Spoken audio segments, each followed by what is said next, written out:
It makes everything harder. Remember when it only took one step to add 9 plus 5?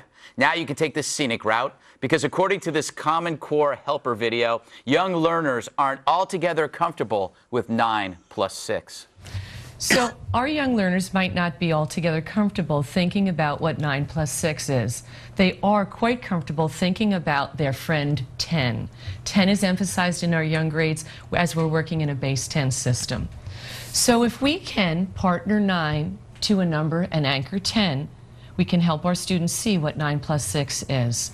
So we're going to decompose our 6. And we know 6 is made up of parts. One of its parts is a 1, and the other part is a 5. We're now going to anchor our 9 to a 1, allowing our students to anchor to that 10. Now our students are seeing that we have 10 plus 5, having now more comfort seeing that 10 plus 5 is 15. That's much more comfortable than looking at 9 plus 6, an isolated math fact. Is that amazing or what? So let's get this straight. 9 plus 6 is so scary that we must partner 9, then anchor 10, and decompose 6. Partner, anchor, decompose. That's not math. That's the plot to Silence of the Lambs. Why don't you just add 9 plus 5, for God's sake? We'll memorize it. But instead, to teach someone 9 plus 5, you change it to 10 plus 6.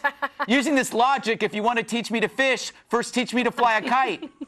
Thank you, Common Core, for making the lives of kids and their parents hell, because that means there's fewer people at the movies, at the mall, in the park. I have the outside world to myself while families huddle over a manual like a lost book of the dead. Common Core may be the most unsolvable word problem on the planet. Another government experiment sinking under its unbearable complexities. For you, 1 plus 1 equals 2, but to Common Core, it's an uncomfortable situation for our fragile snowflakes.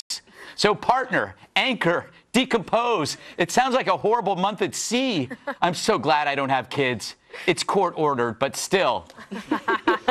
By the way, I don't want to rag on that teacher. I thought she did actually a really excellent job.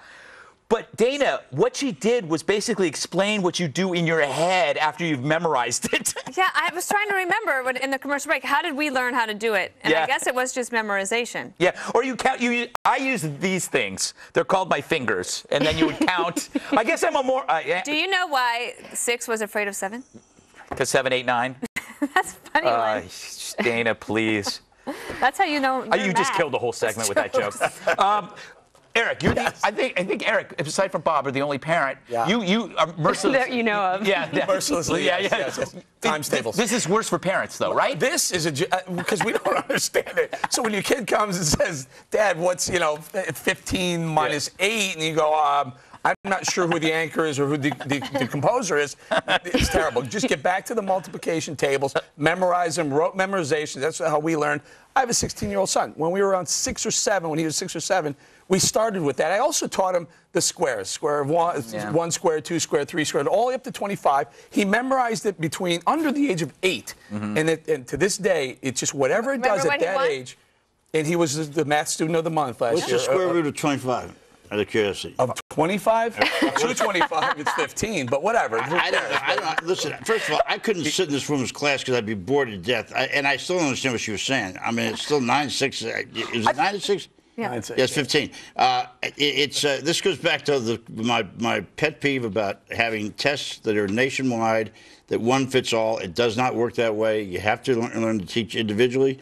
And some students may take to that. I doubt it, but some may, but I wouldn't. Andrea, I think that's fair. I think the instructor made sense with the curriculum she was using, but it was too much. Is it necessary?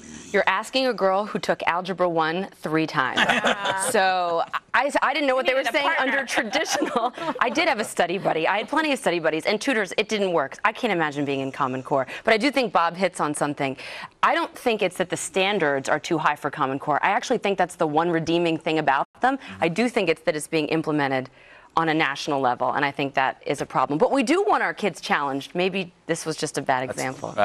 There's a few more, believe me. People that I don't have kids, but people come up to me and say, please talk about Common Core. The content's real. Some of it's really warped. Yeah, but I don't want to talk about it because it seems so boring. But that was not boring. That was amazing. That was hilarious. All right, they're yelling at me too. Next, remembering Joan Rivers, who passed away today at the age of 81. Back in a moment.